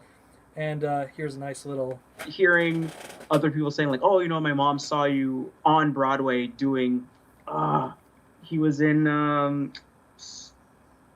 Sherlock Holmes on Broadway. Something like Sherlock Holmes and the Loch Ness Monster or something like that. And I was like just getting to hear stuff like that was pretty cool. So he's hilarious. Yeah, he was really cool, man. Yeah. Whenever you get a chance to meet him, definitely try to, because you're going to get an experience. What is the dumbest G1 Pretender? I think it's the Pretender vehicles. I don't know. I kind of like the Pretenders, but I like weird stuff like that. I mean, if you want to talk like dumb Pretenders, I think the only one that was kind of weird was Stragglehold, who was like just this big burly like Burt Reynolds Pretender shell with no shirt on, but yet his inner Pretender shell was his inner robot like didn't reflect that at all. But even then, I still think they're kind of cool. Even that kind of stuff. Like I wouldn't not want a Stragglehold Pretender shell if you would have told me to make a modern one. Yeah, they are what they are. Do you have Legends, Ginrai, and Godbomber? If so, are they good? They're very good. You get the extra Headmaster Juniors with them, so if you could get it for a cheap price, I would. Although he is a little pricey right now, but he's really cool. Do you think Takara will release a rare Japanese cassette reissue sold by Hasbro? So hold on. Do you think Takara will release a rare Japanese cassette reissue sold by Hasbro? Some of them have quality issues. Well, see, here's the number one. If you're talking about rare cassettes, I mean, we already got the Dino cassettes. They were they're not completely sold yet, but they're being sold through the Hasbro website, the Hasbro whatever they call it, their Hasbro Select website, and they're some of the rarest cassettes ever made. The QC issues, unfortunately, is just because you're taking toys that were from the 80s that had a very different standard of plastic and quality and budget today and releasing it today. So it's I mean, it's the same thing. Like if you look at like me, I have like G1 Hot Rod, I have like 20 of them. And then when the reissue came out, the recent one from Walmart, the second I held it, I was like, whoa, there's a lot of differences here from plastic quality, from sticker quality, from paint quality. Like that's a toy that I knew from like a very physical level, like just feeling it. And I knew right away that it's a whole different world. It's a whole different world of plastic when you're talking that kind of stuff. So I mean, you're going to have QC issues when you have G1 reissues that are made for the American Walmart market. If there's reissues that are made for the Japanese market, the budget could be different. It's a different budget. The price points are different over there. The market is different over there. But I don't know. That's a tough one. That is a tough one to explain really, without talking to like a Hasbro rep and getting the true explanation of that. Where are we at here? Do you think one day we will have complete G1 toy line, 1984 to 1989, recreated in Chug, aka Classics Generations, whatever? Yeah, most of them. I mean, I think we're really having a tough time just completing 1984, 1985, 1986. You know, to say like, oh, like every Micromaster is going to finally get his representation, or every Pretender shell, that might be tougher. You know, like that might be tougher. Like, do I think Erector is finally going to get his good toy? I don't know. You know, do I think you know, some of the Action Masters are going to get representation? I don't know.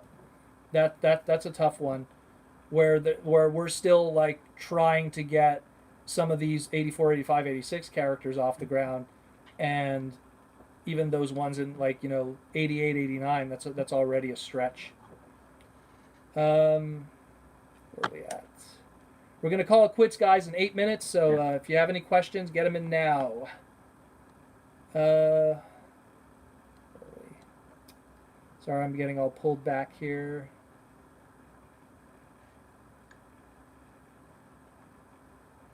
Someone asked again, what is the rarest, most expensive thing in your collection? I said, JawzD, do you have anything? Rarest, most expensive thing in your collection? Maybe a Bakon something. Oh, I did. Yeah. Cat scan? Maybe cat. That's gone up in value something quite from the a bit. last one. It's gone up in value. I have a cat scan, and didn't I get something from the last Bakon? I'm pretty sure. Did I get something from there? I can't remember. I don't remember. Got one of the. Everyone bought a lot of stuff from that last Bakon. Please stop saying Chug, people. I agree with Ninjatron on that one. Chug. I don't think Chug is Chug doesn't. Gotta get out of my system. Chug doesn't make sense today, considering I just say Classics-esque, Generations-esque, whatever that price point and line is today. But Chug, I don't know. Chug a drink, don't chug a transformer.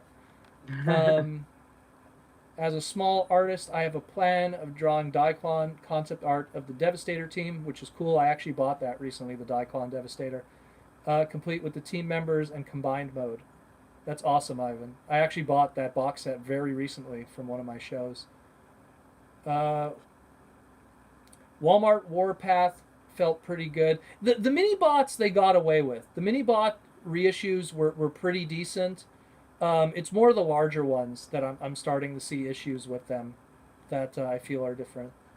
What do you think of the Top Gun crossover? What other crossovers would you like to see? Do you think Godzilla Kaiju? What is the rarest, most expensive thing in your collection? People keep asking that. Okay, so the Godzilla thing, I don't know if that could be done because I believe the Godzilla master trademark was owned by Trendmaster for years, and then Bandai of America, when they were a thing, they had it for a bunch of years. I don't know who. I'd have to ask Matt Frank, who has the master toy license right now. But if it's not Hasbro, it's not going to happen. If you want to talk kaiju and monsters and stuff like that, you're more likely to see a Transformers / Power Ranger crossover than Godzilla, because Power Rangers is with Hasbro now. But again, I like the Top Gun thing. I think it's cool. I just hope it's not super duper expensive, but I think it's cool. What else would I like to see? Like I said, Power Rangers would be cool to see crossover. I think we did a segment about that once. Where we I think talked so. about, yeah, where we talked. I think I've said those questions come up a lot. I think I've said Mask because I know they were working on a Mask movie, and I think that would be a good way to promote it. Another Transformer crossover. Yeah, they've done Transform. They've done a Street Fighter already. Yeah, I love that one. So why not just go outside of the box? Let's think of something here. Nah, Gundam's still in the box. Ooh, maybe Ninja Scroll. Why not? Just go balls to the wall with it. Go all out anime. Vampire Hunter D. Bludgeon and Banzai-tron. Yeah. Naruto. Why not? Dragon Ball Z. Just go all out. Yeah. Just go all out. Dragon Ball versus that's not fair. Let's see. Oh man, you get that Yamcha, and it's like a dead Optimus Prime. Oh my god. Oh no, it's a Brawn. It's a Brawn that got shot in the arm. It's a dead Brawn. You have like the Yamcha pose, and then you have the Brawn on the ground. It's just on the floor. Yeah. There you go. Oh well. When do you think they will reveal Earthrise Inferno? Yeah, it'll get leaked beforehand. How do you write BotCon bio cards? As in, how do you get the job, or how do I do it? How did I get the job? Met people, they like what I do, and I got the opportunity. How do I do it? I call it a top-down concept. They show me the toy with the character name, because that's usually all they have at that point, fresh from the factory. If I know what the accessories are that go with it and nothing has been changed, I ask for a basic outline of the story, and then I build around that. If I have no basic outline because there's going to be no story for that character, then I go crazy and I do fan wanky kind of stuff, like Flash Century or some others that I know are not going to be in the fiction, so I could go crazy with that. But yeah, that's one way I go about it. What do you think of Earthrise Soundwave? Would he turn into, because of the Earthrise concept, wouldn't have him in his ship mode? Well, the Earthrise Soundwave looks like it's quite a retool from the Siege one, and it looks like they're gonna just go with something that's very G1 accurate, and that's that, and doesn't have all the damage on it, and maybe it's retooled to a point where it doesn't have that mode anymore. I mean, I could be wrong, but we'll see what happens. We have to wait until these guys come out and figure it out. Well, yeah, because our assumptions are right or not. Well, the only image we have of it is a very fuzzy image of him just lying down in robot mode. Yeah. Like kind of half transformed. I think it might even be something for the Netflix series. That's what I was thinking too. I remember when I saw it, and I didn't talk about it on the podcast, but when I was looking at it, I'm like, maybe that might be a part of the Netflix line, because there's also a bunch of like Wave 2 Netflix figures that we don't know about yet. So it might be related to that, because Soundwave's on the show. So, they gotta... And the Netflix stuff is going to be the mainstream stuff for people. That's what's going to be the mainstream people looking for stuff. Star Wars versus Sonic the Hedgehog. Transformers versus Star Wars. Getting people... Against Sonic the Hedgehog, I don't know about that one. Ramen Noodle Transformer. That existed at one point. It was not Transformers, but a different line in Japan. Did transforming... Cup Noodle? It was like a cup noodle. Yeah, it was a weird PVC line, Japanese exclusive, that had products that transformed. Forget what it was called. It was from the 80s. Will there be a Chicago BotCon this year?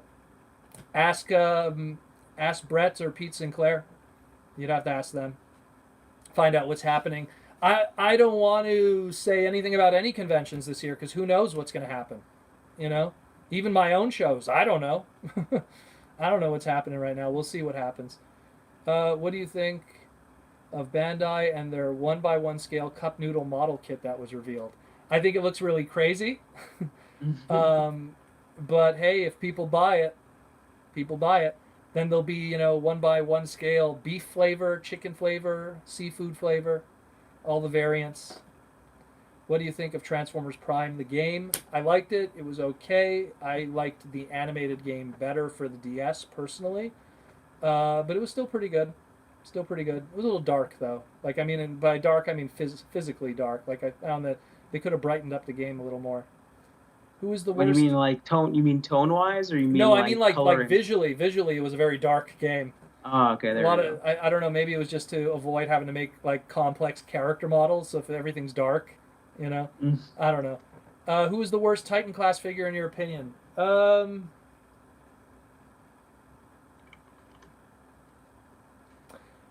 I don't know.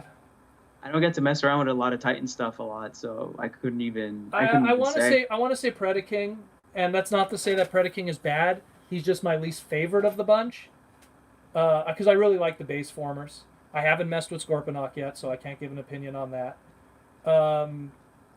Devastator was fun too. I'm gonna say Predaking, but only because he's probably my least favorite of them all. But he's still like an 8 out of 10 in my opinion, so he's still a great toy. Maybe it's just because I'm not a big fan of Predaking in general. I saw a robot that transformed into a Coke can. Yeah, there's those two. Transformers X video game consoles. That did exist at one point. There was an Optimus Prime that turned into a not Sega Genesis, a PlayStation. There was a Megatron that turned Sega Genesis. Yeah. The Megatron turned into a Sega Genesis because it was Mega Drive Megatron and PlayStation Convoy, which I thought was a huge missed opportunity because it could have been Mega Drive Megatron, and instead of Famicom, it could be Famicom Boy. So they missed out on they could have done the console wars of the 90s, and they could have done it justice, but oh well. PlayStation obviously paid the license for it, and the rest was history. Yeah. Someone says here Trypticon was the worst. I thought Trypticon. I like the base formers, but I'm a big. I have a special place in my heart for base formers. I always liked them. The Devastator had a lot of QC issues. Someone says. I don't know. I didn't have problems with Devastator, but maybe because I only messed with him like once or twice before I put him on display.